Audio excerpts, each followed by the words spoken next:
शांति। 17 जनवरी 2026 बाबा का साकार मुरली।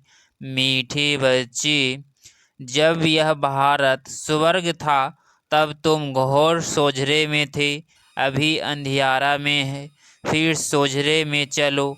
प्रश्न, बाप अपने बच्चों को कौन सी एक कहानी सुनाने आए हैं? उत्तर, बाबा कहते, मीठे बच्चे, मैं तुम्हें 84 जन्मों की कहानी सुनाता हूँ। तुम जब पहले पहले जन्म में थे तो एक ही दैवी धर्म था, फिर तुमने ही 2 युग के बाद बड़े बड़े मंदिर बनाए हैं, भक्ति शुरू की है। अभी तुम्हारा यह अंत के भी अंत का जन्म है।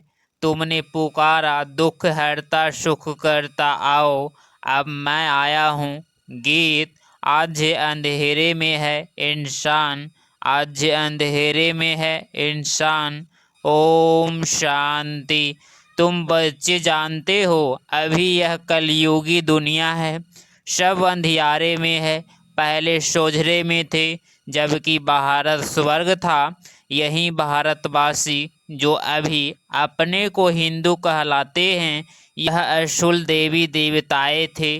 भारत में सर्ववासी थे, जब और कोई धर्म नहीं था, एक ही धर्म था, स्वर्ग वैकुंठ वहिस्तर है, सब इस भारत के नाम थे। भारत पवित्र और प्राचीन धनवान था। अभी तो भारत कंगाल है, क्योंकि अभी कलयुग है। तुम जानते हो, हम अंधियारे में हैं।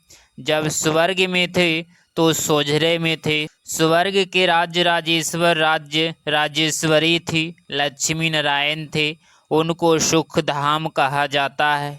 बाप से ही तुमको स्वर्ग का वर्षा लेना है, जिसको जीवन मुक्ति कहा जाता है।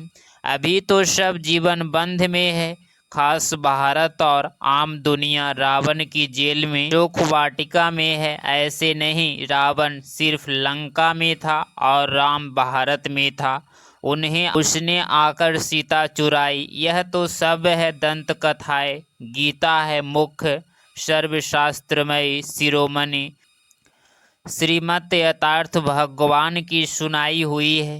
भारत में मनुष्य तो कोई की सतगति कर नहीं सकते। सतयुग में थे जीवन मुक्त देवी देवताएं, जिन्होंने यह वर्षा कलयुग अंत में पाया था। भारतवासियों को यह पता नहीं है, न कोई शास्त्रों में है। शास्त्रों में है भक्ति मार्ग का ज्ञान, सतगति मार्ग का ज्ञान मनुष्य मात्र में बिल्कुल है नहीं। सब भक्ति सिखलाने वाले कहेंगे शास्त्र पढ़ो, दान पुण्य करो। यह भक्ति द्वापर से चली आती है, सतयुग और त्रेता में है ज्ञान की प्रलब्ध। ऐसे नहीं कि वहाँ भी यह ज्ञान चलता आता है। यह जो वर्षा भारत को था, वह बाप के संगम युग पर ही मिला था, जो फिर अभी तुमको मिल रहा है। भारतवासी जब नरकवासी बेहद बेहद दुखी बन जाते हैं, तब पुकारते हैं, हे पतित पावन, दुख हरता सुख करता। किसका? सर्व का, क्योंकि भारत खास दुनिया आम सब में 5 विकार है। बाप है पतित पावन। बाप कहते हैं, मैं कल्प कल्प कल्प के संगम पर आता हूँ, सर्व का सतगति दाता बनता हूँ। अहिल्याएं, गणिकाएं और जो गुरु लोग हैं, उन सब का उद्धार मुझे ही करना पड़ता है, क्योंकि यह तो है ही पतित दुनिया। पावन दुनिया सतयुग को कहा जाता है। भारत में इन लक्ष्मी नारायण का राज्य था। भारतवासी यह नहीं जानते कि यह स्वर्ग के मालिक थे। पतित खंड माना झूठ खंड, पावन खंड माना सच खंड। भारत पावन खंड था। यह भारत है अविनाशी खंड, जो कभी विनाश नहीं होता है। जब इनका लक्ष्मी नारायण का राज्य था तो और कोई खंड थे नहीं, वह सभी बाद में आते हैं। मनुष्यों ने तो कल्प लाखों वर्ष का लिख दिया है। बाप कहते हैं, कल्प की आयु 5000 वर्ष है। वह फिर कह देते, मनुष्य 84 लाख जन्म लेते हैं। मनुष्य को कुत्ता, बिल्ली, गधा आदि सब बना दिया है, परंतु कुत्ते बिल्ली का जन्म अलग है। 84 लाख वैरायटी है। मनुष्यों की तो वैरायटी एक ही है, उसके ही 84 जन्म है। बाप कहते हैं भारतवासी अपने धर्म को ड्रामा प्लान अनुसार भूल गए हैं। कलयुग अंत में बिल्कुल ही पतित बन पड़े हैं। फिर बाप संगम पर आकर पावन बनाते हैं। इसको कहा जाता है दुख धाम, फिर भारत सुख धाम होगा।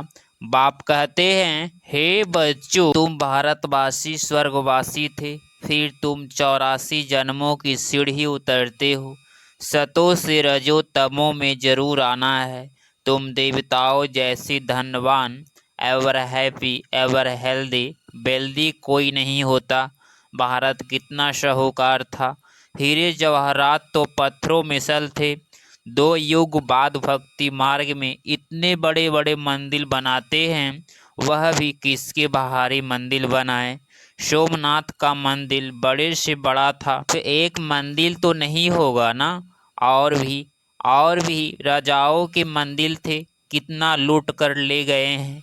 बाप तुम बच्चों को स्मृति दिलाते हैं, तुमको कितना शाहूकार बनाया था। तुम सर्वगुण संपन्न, 16 कला संपूर्ण थे।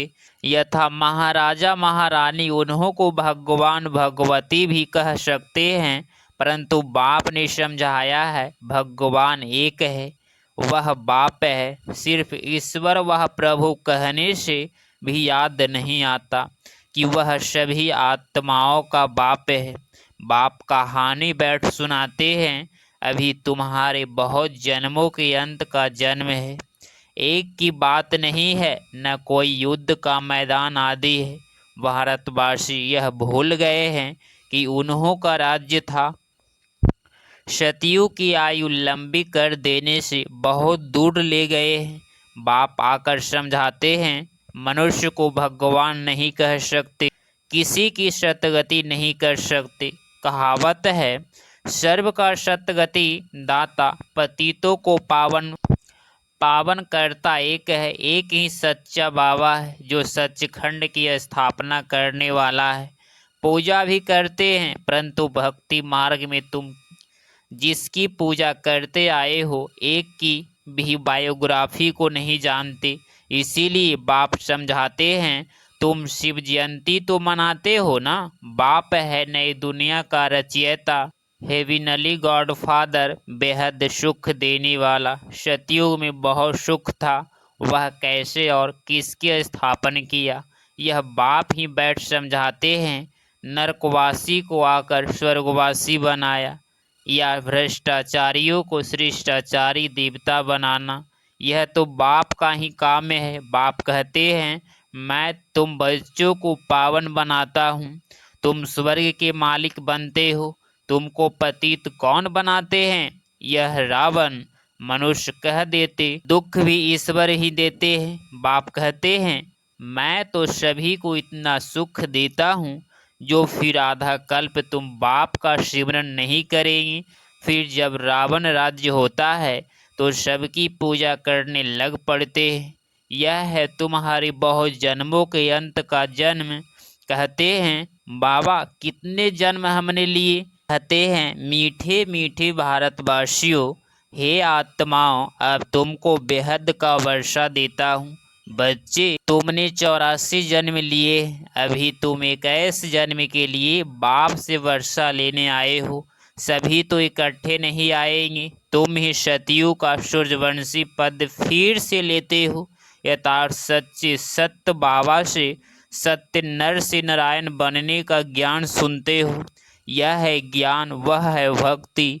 शास्त्र आदि सब हैं भक्ति मार्ग के लिए, वह ज्ञान मार्ग के नहीं है। यह है स्पिरिचुअल रूहानी नॉलेज। सुप्रीम रूह बैठ नॉलेज देते हैं। बच्चों को देही अभिमानी बनना पड़े, अपने को आत्मा निश्चय कर मामी कम याद करो। बाप समझाते हैं, आत्मा में ही अच्छे वह बुरे संस्कार होते हैं, जिस अनुसार ही मनुष्य को अच्छा वह बुरा जन्म मिलता है। बाप बैठ समझाते हैं, यह जो पावन था अंतिम जन्म में पतित हैं। तत्व तत्वम, मुझ बाप को इस पुरानी रावण की दुनिया पतित दुनिया में आना पड़ता है। आना भी उस तन में है जो फिर पहले नंबर में जाना है। सूर्यवंशी ही पूरे 84 जन्म लेते हैं। यह है ब्रह्मा और ब्रह्मावंशी ब्राह्मण। बाप समझाते तो रोज हैं, पत्थर बुद्धि को पारस बुद्धि बनाना मासी का घर नहीं है। हे आत्माएं, अब देही अभिमानी बनो। हे आत्माएं, एक बाप को याद करो और रजाई को याद करो। देह के संबंध को छोड़ो। मरना तो सभी को है, सबकी वानप्रस्थ अवस्था है। एक सतगुरु बिगर सर्व का सतगति दाता कोई हो नहीं सकता। बाप कहते हैं, हे भारतवासी बच्चों, तुम पहले पहले मेरे से बिछुड़े हो। आत्माएं परमात्मा अलग रहे बहुकाल। पहले पहले तुम भारतवासी देवी देवता धर्म वाले आए हो। धर्म वाले के जन्म थोड़े होते हैं, सारा चक्र कैसे फिरता है। सो बाप बैठ समझाते हैं, जो धारण नहीं करा सकते हैं उनके लिए भी बहुत सहज है। आत्माएं धारण करती है, पुनः आत्मा पाप आत्मा बनती है ना। तुम्हारा यह 84वां अंतिम जन्म है। तुम सब वानप्रस्थ अवस्था में हो। वानप्रस्थ अवस्था वाले गुरु कहते हैं मंत्र लेने के लिए, तुमको तो अभी देहधारी गुरु करने की दरकार नहीं है। तुम सबका मैं बाप टीचर गुरु हूँ। मुझे कहते भी हो, हे पतित पावन शिव बाबा। अब अभी स्मृति आई है, सब आत्माओं का बाप है। आत्मा सत्य है, चैतन्य है, क्योंकि अमर है। सभी आत्माओं में पाठ भरा हुआ है। आप भी सत्य चैतन्य है। वह मनुष्य सृष्टि का बीज रूप होने कारण कहते हैं, मैं सारे झाड़ के आदि मध्य अंत को जानता हूँ, इसीलिए मुझे नॉलेज फुल कहा जाता है। तुमको भी सारे नॉलेज है, बीज से झाड़ कैसे निकलता है। झाड़ बढ़ने में टाइम लगता है ना। बाप कहते हैं, मैं बीज रूप हूँ। अंत में सारा झाड़ जड़ जड़ी बहुत अवस्था को चक्र लेता है। अभी देखो, देवी देवता धर्म का फाउंडेशन है नहीं, प्राय गुम है। जब देवता धर्म गुम हो जाता है तब बाप को आना पड़ता है। एक धर्म की स्थापना कर बाकी सबका विनाश करा देते हैं। प्रजापिता ब्रह्मा द्वारा बाप स्थापना करा रहे हैं आदि सनातन देवी देवता धर्म की। यह भी सारा ड्रामा बना हुआ है। इनकी एंड होती नहीं, बाप आते हैं अंत में। जबकि सृष्टि के आदि मध्य अंत का नॉलेज सुनाना है तो जरूर संगम पर आएंगी। तुम्हारा एक बाप है, आत्माएं सभी ब्रदर्स है। मूल वतन में रहने वाली उस एक बाप को सब याद करते हैं। दुख में सिमरन सब करे। रावण राज्य में दुख है ना, यह सिमरन करते हैं तो बाप सबका सतगति दाता एक है। उनकी ही महिमा है। बाप नहीं आए तो भारत को स्वर्ग कौन बनावे। इस्लामी आदि जो भी हैं सब इस समय तमो प्रधान है। सबको पुनः जन्म तो जरूर लेना है। अभी पुनः जन्म मिलता है नरक में, ऐसे नहीं कि स्वर्ग में चले जाते हैं। जैसे हिंदू लोग कहते हैं स्वर्गवासी हुआ तो जरूर नरक में था ना, अभी स्वर्ग में गया। तुम्हारे मुख में गुलाब स्वर्गवासी हुआ, फिर नरक में। नरक के आसुरी वैभव तुम उन कुंगाल में मछलियाँ आदि भी लिखाते हैं। अरे वो इन सब खाने की दरकार ही क्या है। कहते हैं फलाना पार निर्वाण गया। बाप कहते यह सब है गपौड़े, वापिस कोई भी जा नहीं सकते। जबकि पहले नंबर वाले को ही 84 जन्म लेने पड़ते हैं। बाप समझाते हैं इनमें कोई तकलीफ नहीं है। भक्ति मार्ग में कितनी तकलीफ है। राम राम जपते रोमांच खड़े हो जाते, वह सब है भक्ति मार्ग के। यह सूर्य चांद्र भी तुम जानते हो कि रोशनी करने वाले हैं। यह कोई देवताएं थोड़े ही है, वास्तव में ज्ञान सूर्य, ज्ञान चंद्रमा और ज्ञान सितारे हैं। उन्हीं की महिमा है, वह फिर कह देते सूर्य देवताए नमः। उनको देवता समझ पानी है तो बाप समझाते हैं यह सब है भक्ति मार्ग। जो फिर भी होगा, पहले होती है अभयविचारी भक्ति एक शिव बाबा की, फिर देवताओं की, फिर उतरते उतरते अभी तो देखो टिवाटे पर जहाँ 3 रास्ते मिलते हैं, का दीवा जलाए तेल आदि डाल उनकी भी पूजा करते, तत्वों की पूजा करते, मनुष्य की भी चित्र बनाए पूजते। अब इनकी प्राप्ति तो कुछ भी नहीं होती। इन बातों को तुम बच्चे ही समझते हो। अच्छा, मीठे मीठे से खिलते बच्चों प्रति माता पिता बाप दादा का याद प्यार और गुड मॉर्निंग। रूहानी बाप की रूहानी बच्चों को नमस्ते नमस्ते। धारणा के लिए मुख्य सार पॉइंट नंबर फर्स्ट, आत्मा से बुरे संस्कार को निकालने के लिए देही अभिमानी रहने का अभ्यास करना है। यह अंतिम 84वां जन्म है, वानप्रस्थ अवस्था है, इसीलिए पुनः आत्मा बनने की मेहनत करनी है। पॉइंट नंबर 2, देह के सब संबंधों को छोड़ एक बाप को और रजाई को याद करना है। बीज और झाड़ का ज्ञान सिमरन कर सदा हर्षित रहना है। 17 जनवरी 2026 का वरदान, ओप राम और एवर रेडी वन बोधि द्वारा अशरीरीपन का अभ्यास करने वाले सर्व कलाओं में संपन्न भव। इसका स्पष्टीकरण, जैसे सर्कस में कला दिखाने वाले कलावाद्य का हर कर्म कला बन जाता है, वो कलावाद्य शरीर के कोई भी अंग को जैसे चाहे, जहाँ चाहे, जितना समय चाहे मोल्ड कर सकते हैं। यही कला है। आप बच्चे बुद्धि को जब चाहे, जितना समय चाहे, जहाँ स्थित रहने चाहो वहाँ स्थित कर लो। यही सबसे बड़ी कला है।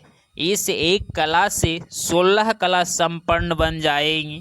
इनके लिए ऐसे उपराम और एवर रेडी बनो जो ऑर्डर पर मान 1 सेकंड में और शरीर बन जाओ।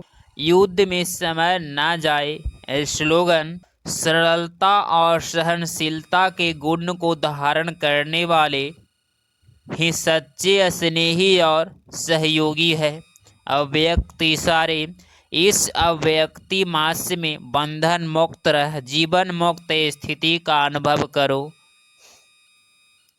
जो परमात्म ज्ञानी बच्चे हैं उन्हें ज्ञान का फल मुक्ति और जीवन मुक्ति का वर्षा संगम पर ही प्राप्त होता है। ज्ञान यथार्थ समझदार हर कर्म करते हुए सदा स्वयं को बंधन मुक्त सर्व आकर्षणों से मुक्त बनने की समझ रखता है। उनके हर संकल्प, बोल, कर्म, संबंध और संकल्प में जीवन मुक्ति की स्टेज रहती है, जिनको न्यारा और प्यारा कहते हैं। अगर आप इस चैनल पे डेली मुरली क्लास सुन रहे हैं तो चैनल को प्लीज़ सब्सक्राइब करें और नोटिफिकेशन ऑल पे क्लिक करें। मिलते हैं अगली मुरली क्लास में। ओम शांति।